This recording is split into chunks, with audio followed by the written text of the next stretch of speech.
Good afternoon, Mode Men, everyone. It's pulling up on my phone.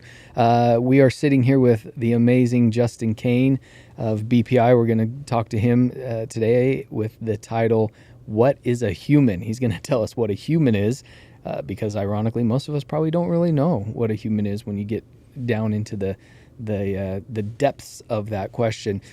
Just as far as announcements this week, we are going to have a Wednesday night guys activity, just like always, 7 o'clock here at Modemen HQ. We're calling it Sodas and Sharing. I'm going to have a bunch of drinks. You guys just bring yourselves. There's a NBA playoff game on. We'll have that on. And we're going to chat with some prompted questions and really dig into each other's lives, what we're crushing it at and what areas we need some work in our lives. And we're going to have just this really cool night of connection. So if you have some cool things that have been going on in your life you want to share, if you want to come and get to know men on a deeper or better level, Wednesday night should be really, really fun. Saturday night, and I hope if there's been any confusion on this is totally my fault. Saturday night, we're going to invite everybody to come to the cow tipping event at the Raceway Mode Stadium. It is not a free event. It is a paid event, but we have our own VIP section area. So Mode and Mode Men will gather, have this cool little area on the track that's reserved for us. So please come join us at cow tipping. I'm excited. I've never been to a race like this before. So have you ever been out there to the Speedway and done races? Yeah. So I think part of cow tipping is they do boat races. They put I think it's a bus, and they paint it like a cow, and the cars racing.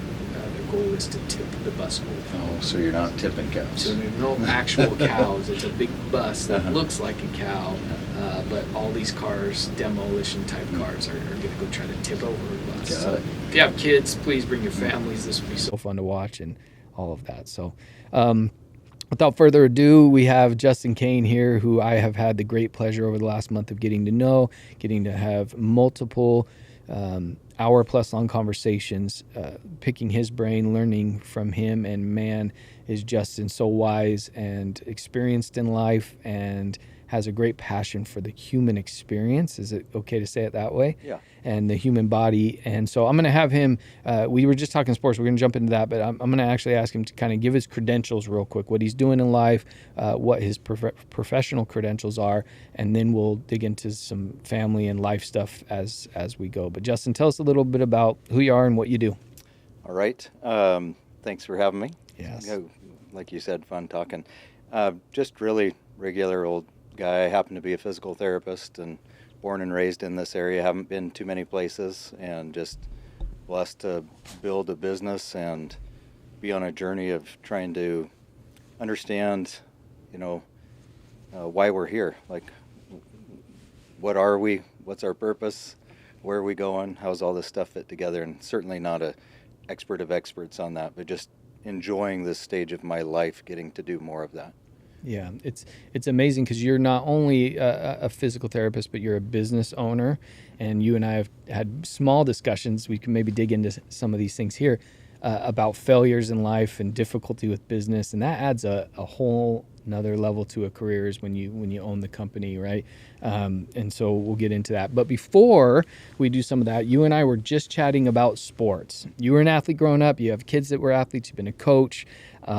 You work with athletes, including the greatest CrossFitter on earth right now, James Sprague, and other professional level athletes. What's your favorite part of sports? Why are you attracted to it? Why have you built your life around it? What have you really loved about sports in your life? I think just the intensity, that it's hard to get that same kind of intensity in everyday life. So sports tend to bring out the best and worst in us. I know my biggest meltdowns have been in athletics, honestly, but also your greatest sacrifices, your attempt to reach greatness comes through athletics. But with all of that, the very best part is the relationships. If you're an athlete, you don't remember the wins and losses. You remember the guys you were in the trenches with, and the sacrifices you made together, and the tears and the excitement as a player. And then coaching, it's really about seeing people grow and later in life maybe getting to experience some of the impact maybe you had on them in a small way, and that's been super enjoyable now that I'm at this stage of my life and I get to be friends with a lot of these kids I coached, and that's been the best part, the character development piece. Yeah. Can you think of a moment in your sporting career where you give us one triumph and one failure? Shoot. Can you think of any of those moments? And as you're Well, thinking, I'll give you a second. Yeah, no, Got one? I Came can right think to of the head. Okay. failures right away. Yeah. A couple failures as an athlete. State championship football game, all we had to do was run the clock out, handed the ball off to me, and I fumbled. And yeah, it was bad. Justin, And, okay, set the scene. Where'd you go to high school? What year was this? Coeur d'Alene High School, junior year, Pocatello, Idaho, state championship game. There was 2 minutes left or so. We just needed to, first down, or even if we didn't get a first down, it was going to be okay. And I fumbled, and they got the ball, Meridian High School, and they drove right down inside the 10-yard line. It was not looking good at all. And Tracy Bell, free safety that I owe a lot to, intercepted a pass. Oh, geez, your story had a good ending. Things could have gone a whole different Oh, my route if goodness. that happened. But that was just one of many failures. And then How did the team treat you?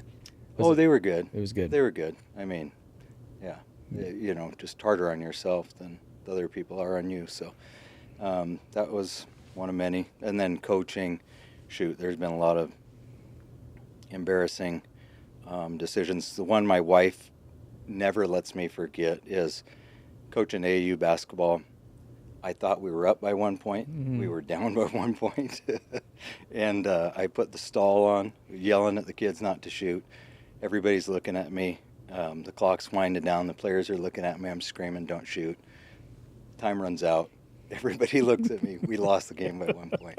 Yeah, so that is a massive failure. Massive. You're well, at least you Yeah. taught the kids a great lesson of you listen no matter Know what. if you're winning or losing. That's well, an they listen to you. They obey you. important part as a coach. That's hilarious. Yeah. Yeah. And then coaching little girls softball, my biggest meltdown as a coach was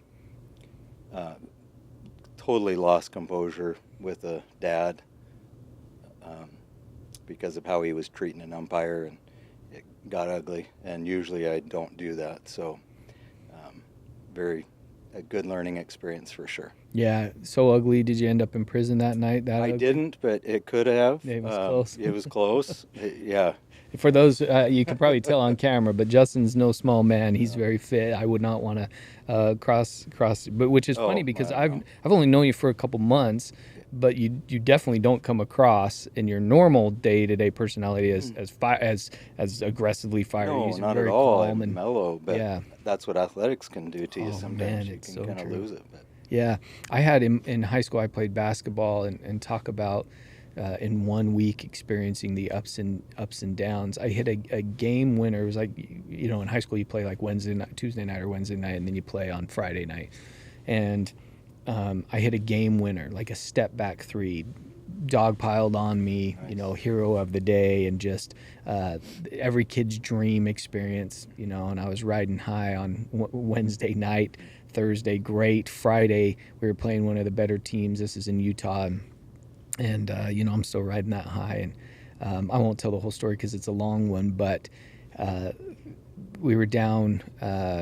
We were down by a couple points, and one of our players was at the free throw line, and our coach calls the timeout, and he says in front of the whole team, says, "Reed," that's my last name, "Reed, after Nate makes these 2 shots, we need you to steal the ball. Like, you got to steal the ball, whatever."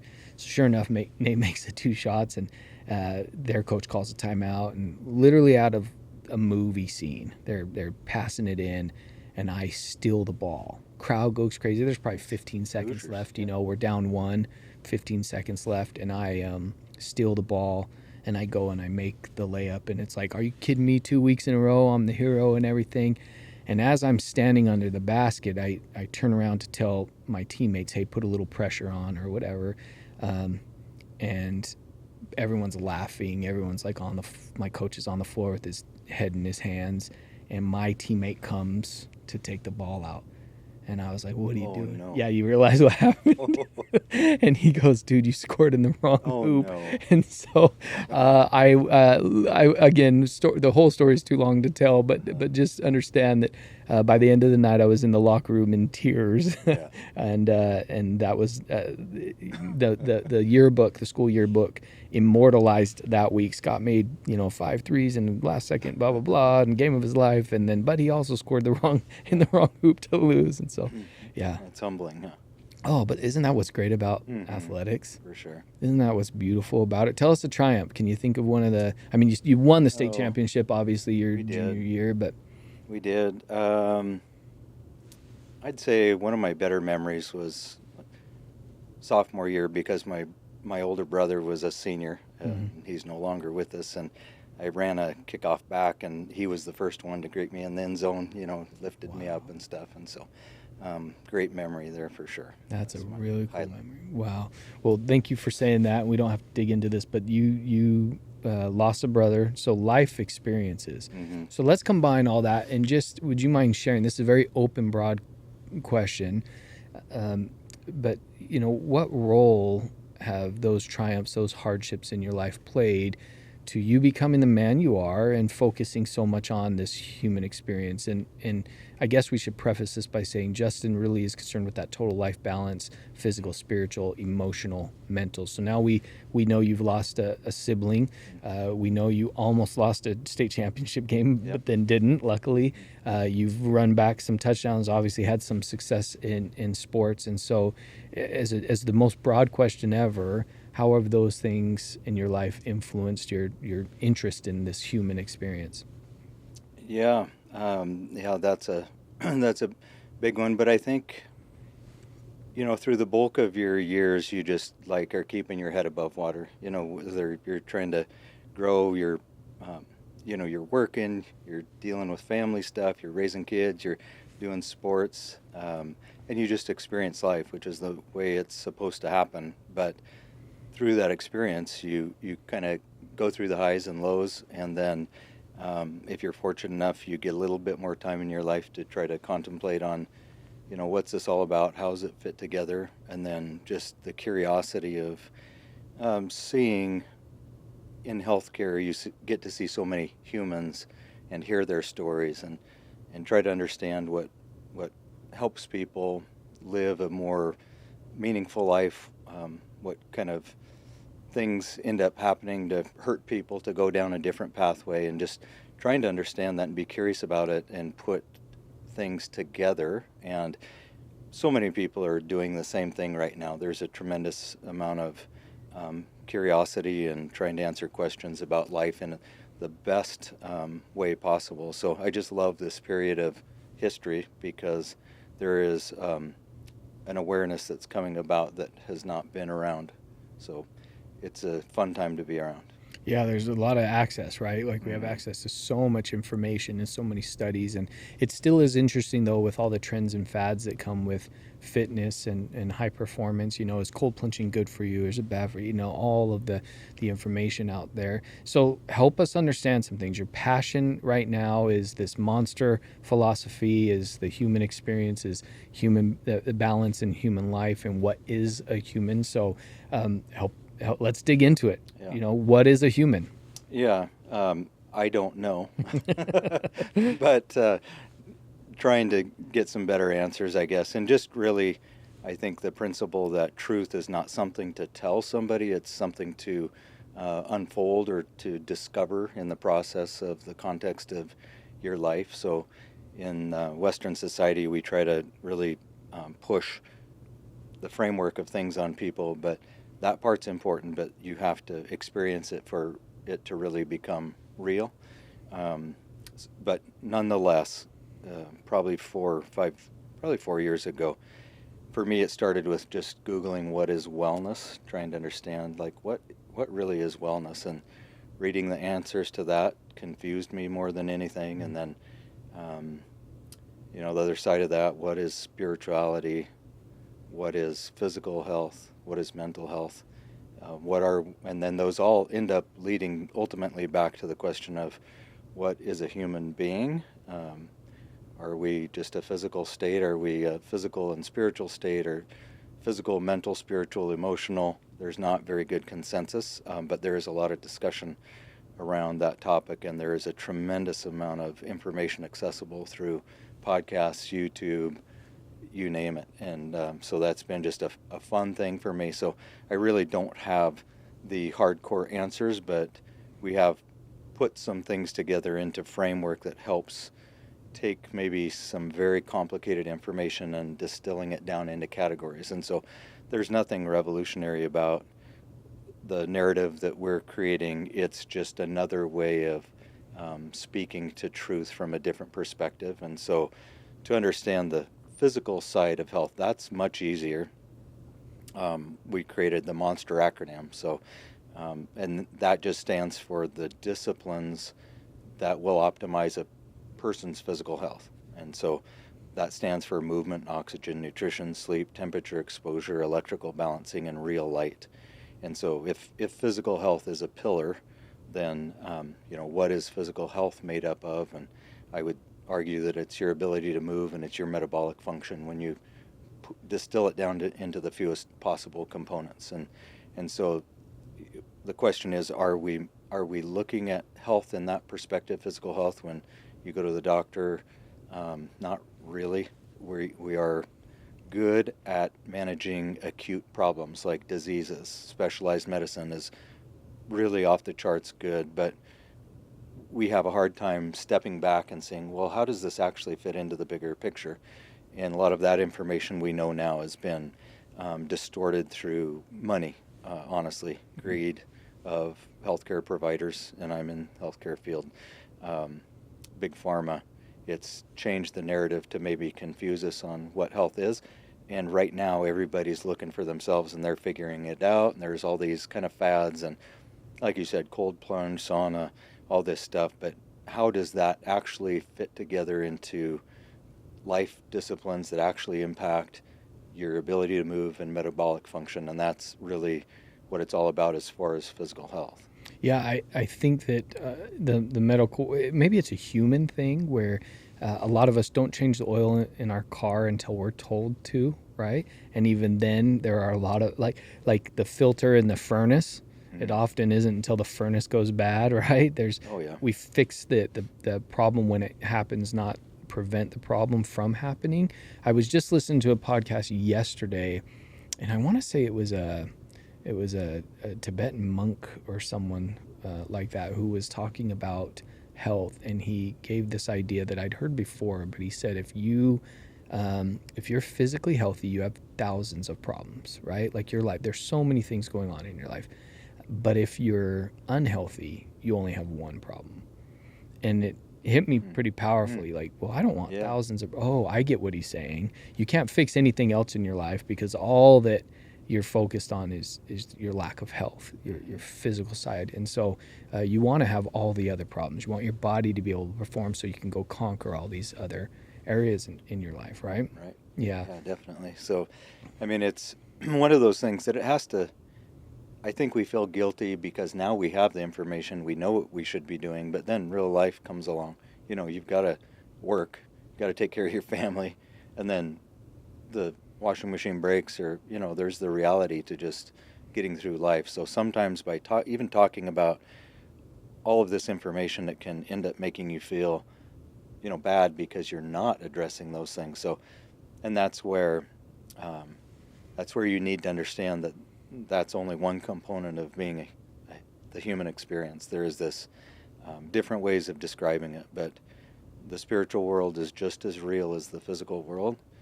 And how do you balance wellness with well-being? And what does that look like? How do you perform at your potential and at the same time rest in your design of who you are? And that's where the magic comes into play. So let's get into the realities of this, because there are men in the group who are watching this and asking that question. Well, I want to do that. I want to have that balance. I want my spiritual and physical to align. How do I do that? How would you answer that question when they ask? Great concept, but how do I do it?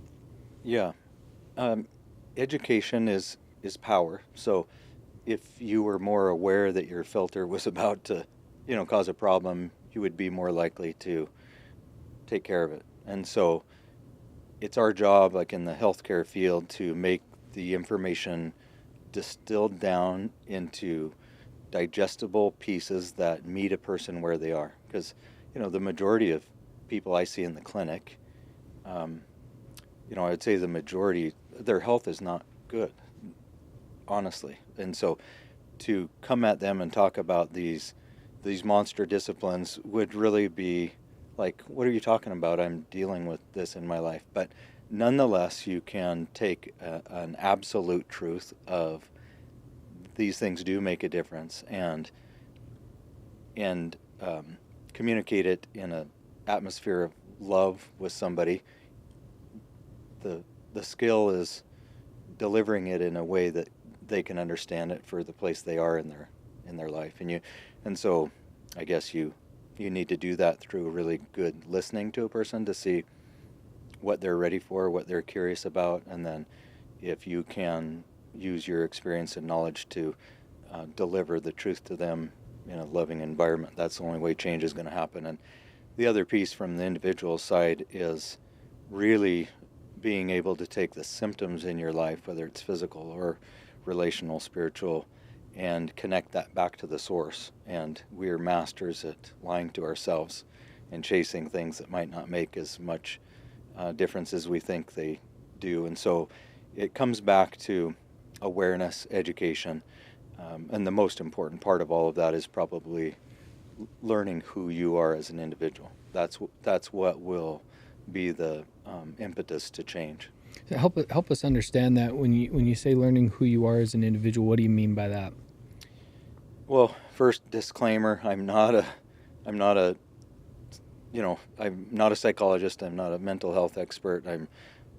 So I don't know at the level a lot of people do. It's just my own personal experience and thoughts on that, and listening to people who are experts and trying to put it together. So I would say that just like on the physical side, because the physical side is easier to understand, we maybe, if metabolic function and your ability to move are the two pieces at the top of the pillar of physical health, then you need a test that's going to give you a snapshot of where you are. You need blood work that shows you your hormone levels, your vitamin levels, and things are getting better there. You need somebody to evaluate your ability to move and what the limiting factors are. And once you understand those, then it's easier to start to chip away and address it in a way that's not overwhelming.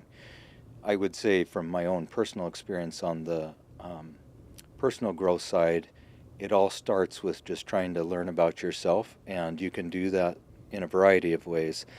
For me, one of the simple ways is just starting into the personality tests that are accessible at this point, and then using those along with getting feedback from people that know you, and then being willing to, again, see the symptoms in your life and trying to make sense of where those come from. And so as of late, the whole personality test, or a snapshot of who a person is, has been something I've been a bit obsessed with, and our company is working hard on that.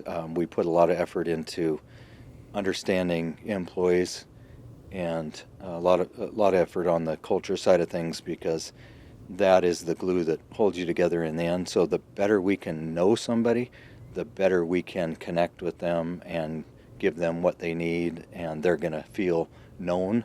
It's basic human need to know and to be known. And so it's the education. So does that mean, like, when you're hiring someone, are you giving them a personality test prior to hiring them to see if they fit the team, or what do you?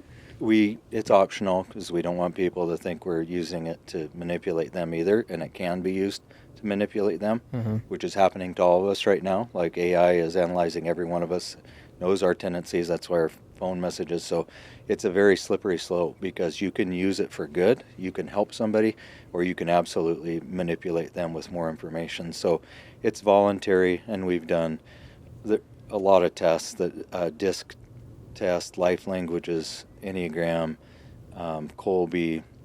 There are several others, and we're probably going to end up settling on Enneagram and the Kolbe test as the primary snapshot that helps a person understand who they are, helps us understand them. What kind of things does it identify? Are we talking like, oh, you're an outgoing person, or Yeah, you're a little introverted, bit or of that. For me personally, the Enneagram was really helpful, and it's all comes down to how much you want to learn about it and how motivated you are to learn about the symptoms in your life. But so for what did me, it identify? Yeah, go for ahead. me, so there's 9 types of the Enneagram, and they're personality tests that have to do with your competence, a lot of like why you respond emotionally to certain things. And there's probably people that know the Enneagram, and so I'm a 9, which is a peacemaker, and so you start to understand that.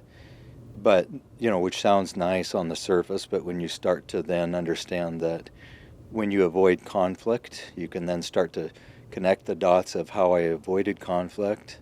I actually allowed what we call sanctioned incompetence. Mm-hmm. I allowed somebody to operate at a standard that I said we didn't stand for, and how that ended up hurting other people. Mm. And then once you feel the emotion of that, that is once you understand the emotion, that will be your motivation to want to observe yourself and actually make the willful change in your life. And so just the education of that, and then seeing our team members, like my admin team, how we are all different personality types, and then we see where we have conflict and we're rubbing people the wrong way and we get uptight about things. And once you understand where they're coming from, it gives you more compassion for why they are the way they are.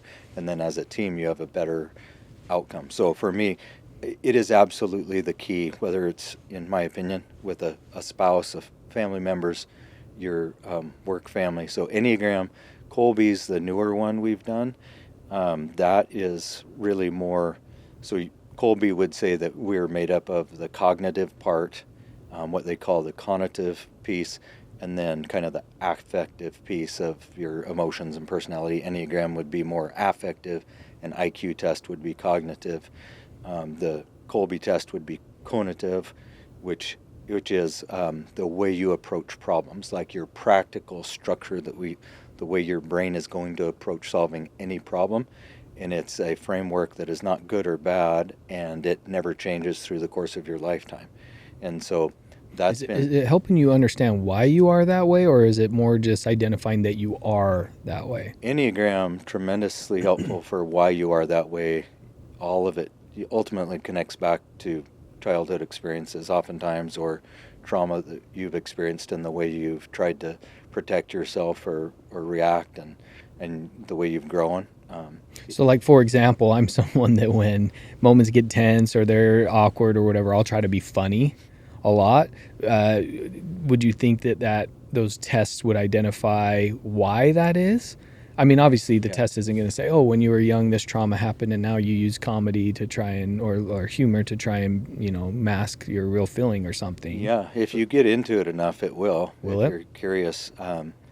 There's a book that's real good called The Road Back to You that connects with Enneagram, and tons of YouTube information. And the more tests you take, the better the picture is, just like AI, right? If you take one test and you hang your hat everything on that, it's not going to be the full picture. The Kolbe is more the structured framework or the way your brain works. So, for instance, there's 4, if you want to know a little bit more. Yeah, please, yeah. There are 4 modes within this Kolbe test, and I think they are termed fact finder, follow through, quick start, and implementer. And so my score, I think, is a 4.385 maybe, and so I was real high in the quick start, low in the follow through, moderate in the other 2, and then you start to connect that with your personality test, and holy moly, like, you can see what goes on. Like And then what do you do personally to when you get that information? Is this something that now you change behavior, or what have you done with well, it? here's the I guess the real life expression of that. When our business was smaller and it was just me, Mm-hmm. I had an office manager and me for 20 some years, and you're working 60 hours a week of patient care and don't have time to do administrative stuff. Then your own weaknesses are going to be magnified in the business. And your strengths are as well. But when it's one person and you don't know yourself, those will surface as symptoms. And for me, it surfaced through not addressing conflict, not being good about keeping people accountable, and things implode at some point, and they did. So almost saved it. But it wasn't until I got a team of people that I could work with that offset my weaknesses, and then you understand that, okay, I'm a quick starter, very high, which is a bit on the creative side. You can see how things connect, and you see a bit of the bigger picture, and you can start to put the pieces together, but that's where it ends. Right. You can't. Very challenged with taking that, putting it into a system, implementing the system, keeping people accountable to a system.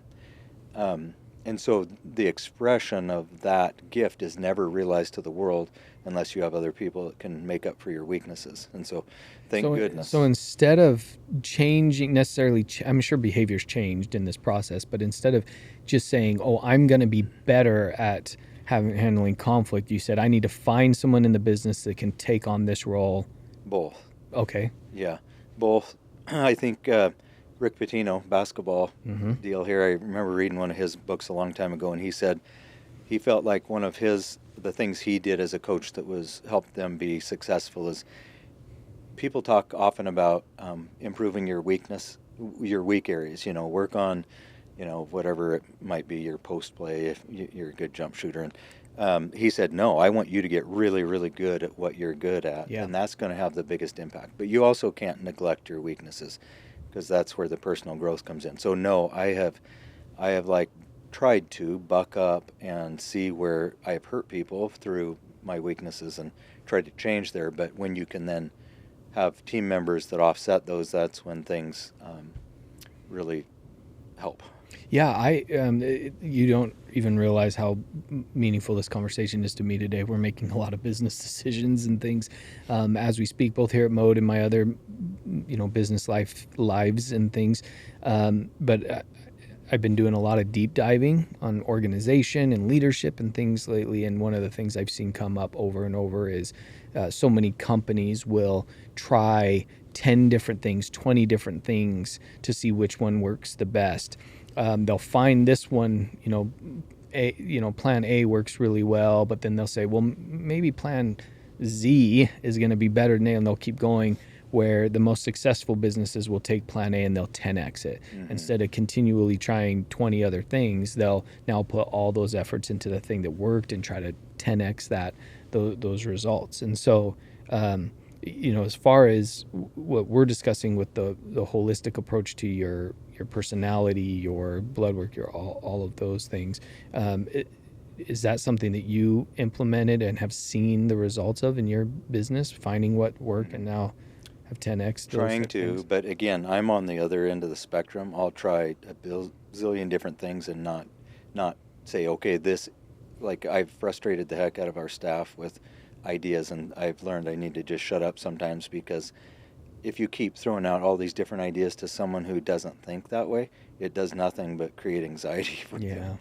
They're like, I don't, a gal on our admin team who I love to death, I understand now, she's like, I don't want to know about those ideas. Just tell me what I need to do, and so I can go do it. And so I've learned a little bit more about when to be quiet. But to go back to the testing thing, the Enneagram, it's optional. The Colby is one that you can do to hire people. It's allowed as far as discriminatory regulations go. Yeah. So we haven't required it yet, and we're in the process of building all that out. But our desire is to create a snapshot of a human, because it's very hard to know where to go if you don't know where you are, is the bottom line. If you don't know where you are physically, like, how do you know where to go? You just wait until something gets hurt or you have a disease, and then you know where to go. You have the one problem. But unless you test, you don't know. Like just yesterday, I heard Peter Attia, who's a well-known physician in the biohacking space, say that he was talking about percentages of morbidity or your risk of dying of different things. And I think high blood pressure gives you a 20% increased risk of dying. Diabetes, type 2 diabetes, 30%, smoking 50%, weakness, physical weakness, 250% increased chance of dying, and VO2 max, a little deceptive comparing the top 2% to the bottom 25%, but 400% increase chance of dying. So the takeaway there for him was that if there's two areas you want to focus on for longevity, it's your strength and your ability to burn oxygen, your VO2 max. So then that begs the question, who's testing that? Is anyone getting tested in that? Nobody's testing that. And so I threw this question just yesterday on our teams to our physical therapists, saying, kind of challenging them a little bit. PTs aren't testing it. We're treating injuries. Like, do we want to be injury jockeys? Is that our profession? Or should we be the ones who are getting the snapshot for people? Because nobody's doing it. Physicians aren't doing it. Some personal trainers are doing it. Some CrossFit places are doing it. Some PTs are doing it, but not very many. And if we don't step up, somebody's got to do it. If that is what constitutes physical health, then we need to be testing to know where we are in order to know what to do next. Do you think that's industry driven or customer driven? Meaning maybe people aren't going to get preventative tests, so it's not a sustainable business model? It's hard when you don't have proof. So there's no proof right now, but there's all this information coming out.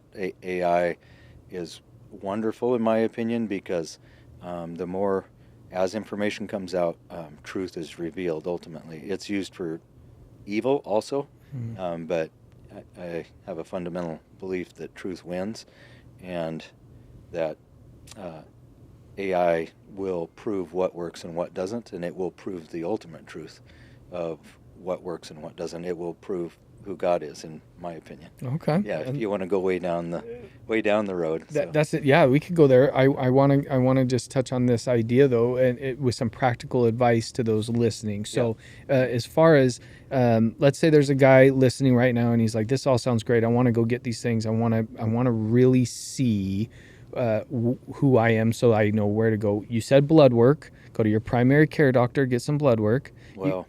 You tell us what to do. Okay. What suggestions would you have? Get blood work and find a physician who is willing to analyze it at the level that it needs analyzed. So someone who's interested in health optimization, just not looking for major disease processes. If you don't have one, hopefully. If you do, then that's where your attention needs to go. But a physician who will look at your blood work in depth, and then find a personal trainer, a physical therapist that's performance-minded, to help you on the other side of evaluating how well you move and how well your body is able to offer energy supply systems, whether it's the oxygen burning or anaerobic. So somebody will be able to help you figure that out. So that's a practical piece, blood work being probably the most important part. And then, maybe seeing a dietitian or something along those lines too. So that would be the most practical thing there. On the personal growth, my recommendation would be to take the personality test, take an Enneagram test, read the Road Back to You book, and see if it resonates with what symptoms you see in your life. Because if it doesn't connect the dots, it's not going to make any difference. Or work with of course, a counselor, psychologist, psychiatrist, or some expert there to go through. But on your own, do Enneagram is where I would start. Okay. I'm pause real quick. Bryson, can we hear now? Yes, we're good over We're good now? Okay, people were saying we can't hear you. We've got, everyone can see that we've had a couple messages, and Chris Anderson said, "I've got an incredible men's-specific doctor here in Spokane. He does a detailed blood work that your general physician won't do." So within the group, we have some contacts that we can get. Austin Polson, who does some of our training, he can do it from a trainer's side, and he's pretty good at that as well. So we've got this. So can we get some links from you for those personality tests and stuff? We can post them on our. Yeah. Okay, we'll post them. Guys who are listening, we'll post them So we have some links because I've never done a personality test. I'm a '90s baby, and every time there's a personality thing on the internet, it still reminds me of in the early 2000s when those were the spam. You hit that in your computer, all of a sudden had all these viruses. So I need to. I mean, I've had blood work done and things, not recently. I need to do this. Yeah, it's fun. It's really fun, actually. If you don't take it too seriously and you learn from it. So. Well, I think, I mean, I just see the extreme value and what it would do as a husband if I knew what my personality, things, my traumas in my life, the reason I behave certain ways. It would help me at least observe and notice when those things, good and bad, were sort of peeking through in life. And as a father, how valuable would it be to know your children, where they lie? Yeah, if I could go back, I would do that. I would try to understand, because then you see it in your kids. You see the good, and thank goodness. I mean, I have wonderful kids, but I can see some of my dysfunction pass through in areas I would have liked to have addressed better if I was aware. Oh, yeah. So, but you're never going to hit that right. Well, and the personality thing's so important. We have 3 kids, and each child has a very unique personality, and the way I can parent, what I can expect, changes with each child. And everybody who has kids out there is listening that knows that this is obvious. But I wish, as a young father, someone would have really helped me understand that. I'm sure somebody told me that, but I wish I would have really understood that every kid comes with their own set of instructions, and you should treat them differently. You should be personality specific to your kids and try to treat them as individuals and do that. Some things work across the board. Do the dishes, or here's your your reward or punishment, Right. Sure. But the kind of time I spend, what I do, how I ask questions, what I can push them about. My oldest son is the dad worshiping type in a good way. He wants to make me happy all the time. He and I are buddy. He'll do a lot to try to please me. And if I say, hey son, you need to step up in this area, okay dad, what do I need to do? My second son, who I adore, he asks why a lot. Why? And you can't just say, because I said so. That Right. doesn't work anymore these days, sadly. You got to prove to him that what you're making him do or what you're upset about has value to him.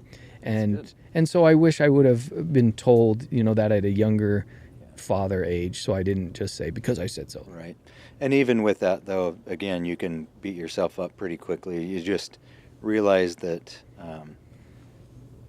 underneath all of that, it's going to be okay. You just unconditional love. You're not going to figure it out. Your kids are going to keep fighting no matter what you do, and they'll drive you nuts. So there's no really fully figuring out. It's good to try, but just understanding that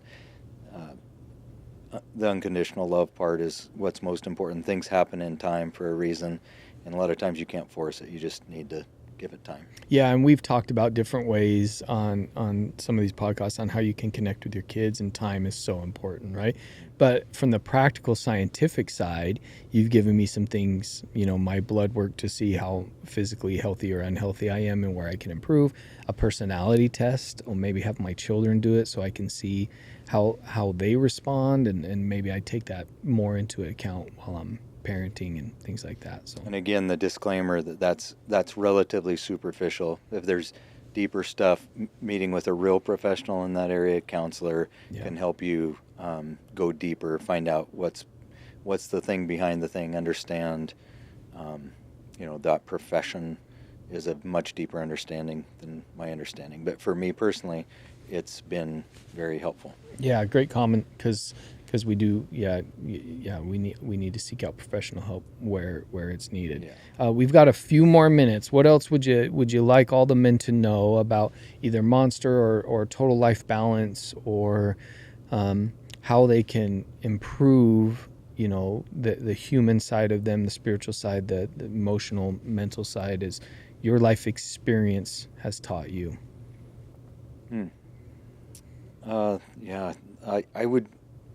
I would just say stay curious. I mean, curiosity is the key, right? An open heart too. whatever needs to come. Set aside the pride, try to address the reality. I think if anyone wants to do a deep dive on understanding the human, I think there was a psychiatrist in the early 1900s, Carl Jung, Jung, who is tremendous. If you want to do the YouTube search on that, you'll learn a lot.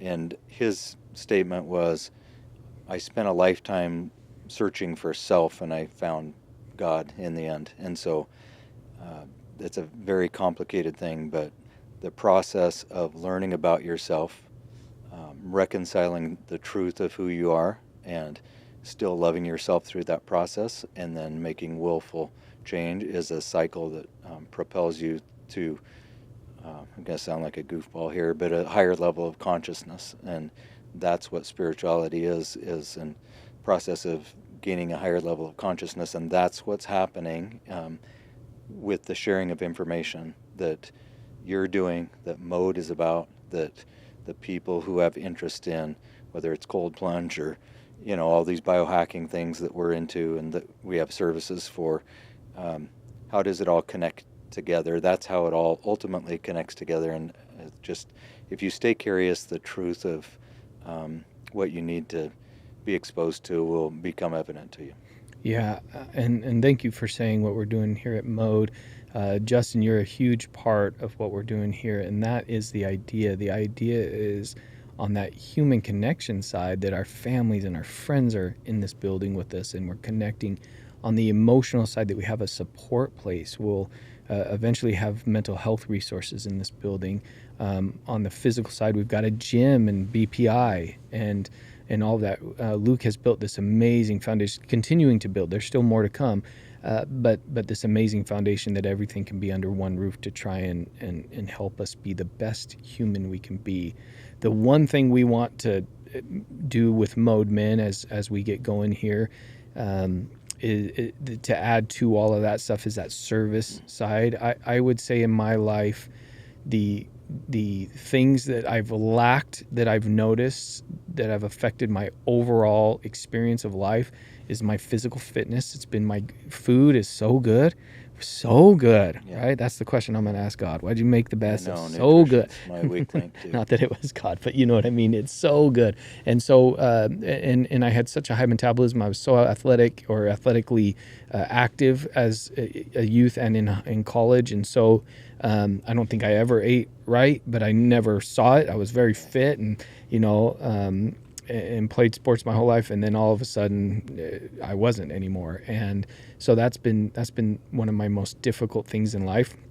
And then the thing that I've done off and on throughout my life that has had a great impact outside of my relationship with my wife or children has been service, helping others. Man, if you're a healthy physically person and you're thinking of others constantly and consistently in your life, trying to give service, whether it's actually out, doing yard work or someone, or just time or a phone call or a check-in, just thinking outside of yourself. To me, those are two, in my life, those have been two things that are incredibly impactful. Absolutely. Yeah, and we didn't get deep into those things, but to speak to Mode a bit, relationships are the conduit that all these things happen through. So it doesn't matter what your physical health is like if you don't have relationship in life, and it just truly doesn't matter. And that's the difference. That's wellness and well-being. Mm-hmm. And so the dream of Mode and what you guys are doing, what Luke's done, and put the different pieces together, is that it's creating those avenues for people to experience relationship where the interaction, the photosynthesis of life takes place when we are different people coming together, whether it's good or bad or you disagree and you talk about stuff, and that's where it happens. And so I love what you guys are doing. Blessed to be a very small part of it and excited to see what's around the corner. Oh, I think you're a huge part of it, and I couldn't have said that better myself. We were sitting in the men's group the other day, and we were just playing some games one night, one of our guys' nights, and I looked around the room and I thought, where would I have met all these men in this room? Where would I have ever had a chance to hang out with this group of, I think there were 9 of us, these 9, I wouldn't have. And so purposeful collisions, as Luke calls them, are important. And so we're setting the place. We're given an opportunity for space to make these things happen. But I'm so grateful. You rattled off statistics about what keeps you alive or what's causing death, all these things. I can't quote the actual number, but I read one about longevity tied with meaningful relationships in life, and it was one of the biggest indicators. Yeah, that's how you have an area that's weak and you point to something else. My cholesterol's real high, and so there are some studies that show if you have good relationships, doesn't matter if your cholesterol's high, you're still going to live longer. So doesn't mean you shouldn't pay attention, at least to your blood work and whatnot. But yeah, you're right. That's one of the keys to like the blue zone areas and stuff. It's about relationships. So keep you healthy. It can make up a lot for the physical side. Yeah, which again is why we're promoting mode so often. It's a business here. Obviously, you got to keep the lights on, but the idea is for all of us to hang out all day. You're working around people, whether you're in the same company or not. You're near each other, and then we work out together. And then Wednesday nights we have a guys' night, and your wife can come and be in a yoga class during guys' night. Your kids can be in the jiu-jitsu class, and so on. I just love the vision and idea of it, and I'm so grateful to be part of it, and so grateful for you sitting down today, telling us some of the things you've learned, life experience, and I think this should be 1A of our sit downs with you. I'd love to dig in, if you're ever willing, that human side of it, what it was like to go through the loss of a sibling, what it's been like as a business owner, some of your successes and failures there. I think a lot of guys in this group would love to hear the actual practical experiences, like how do you find the cash flow, how do you rent a building, how do you invest in, how did you get investment dollars, like some of the stuff that we spread philosophy a lot about business, but we don't always say, well, this is how I got my lease, and this is how I am, was able to afford the equipment, and this is how I hire, and this is how. So maybe we could sit down again and get some of those practical things. Gabe just asked, would love to hear Justin's thoughts on how AI will prove God in the future. We have about 4 or 5 minutes, so you tell how is AI going to. That's a dangerous one, isn't it? Thanks, Gabe. Thanks, Gabe, for the last second question here, buddy. All right, I know that's quite a claim. Gabe's the stat, so. Here's the deal. Information has been used for good or evil from the start of time. Whether you understand a trade route and you hide there and kill somebody and take their salt or whatever it was, information is just information, and nothing has changed. It's just that the speed at which information is coming out is happening at rapid rate. And so information will help connect silos of knowledge. For instance, in the church world, we call the change in your life, the filling of the Holy Spirit, is sanctification. A younger person right now is not going to they aren't going to understand that word. They're going to understand self-actualization. But are they actually different things? The proof of relationship, the family unit, sacrifice, all of those things ultimately will be proven to be effective. So the closer you get to the design of anything, whether it's a hammer or whether it's a human, the better the outcome's going to be. Just by nature, it has to. And so as we understand more about the human, and we understand our ultimate design and the way we're supposed to relate with other humans, the way we're supposed to relate with the environment and avoid EMFs, be out in the sunshine, breathe air, do breath work, be in the frequencies that we're meant to be, that will be proven. And as we discuss truths and those things elevate the consciousness, that, in my opinion, is getting over there, but the revealing of this truth is the process of understanding who God is, because God, in my opinion, is truth. There is a rapid acceleration in the revealing of information right now. And yes, at first I had a negative stint on AI that's being used to make the rich people richer. It's being used to manipulate people, to hurt people. That is true, but you cannot suppress truth forever, and truth will be revealed. It's our only hope against China, honestly, because we are in a crash course right now to collapse economically, from what I understand. But you can only suppress truth for so long. And so as time goes on, there will be this continued acceleration of revealing of truth and a continued elevation of consciousness of what is around us, and that will come to an ultimate head. You guys, we got to get together at guys' nights where we can all sit and hash this stuff out. I love the question, Gabe. We should talk more about this. This would be a fun one. Like a talk over a beer and a fire or something. Yeah, this would be perfect. And we have the retreats coming up, the camping nights, and even just our Wednesday night activities. We want to provide space for these type of conversations. And again, I'm no expert I'm just like telling you my 2 cents. So yeah. I know I'm not a true expert. Justin's here in the building quite a bit, brothers in Mode Men. So if you're listening to this and you ever want to come chat, he works out at BPI. He's not always in the building because he has a number of locations, but such a good dude, and he would sit and talk any of this with you when he has his free time. But we'll get him out to some of these men's group experiences, and we can what debate or discuss, God and AI and all that stuff, and just have a good time.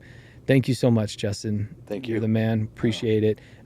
This was one of our more viewed podcasts. So thank you for those who watch consistently. We appreciate it. Our numbers will continue to grow. See everyone Wednesday night at 7. Thanks, Bambi.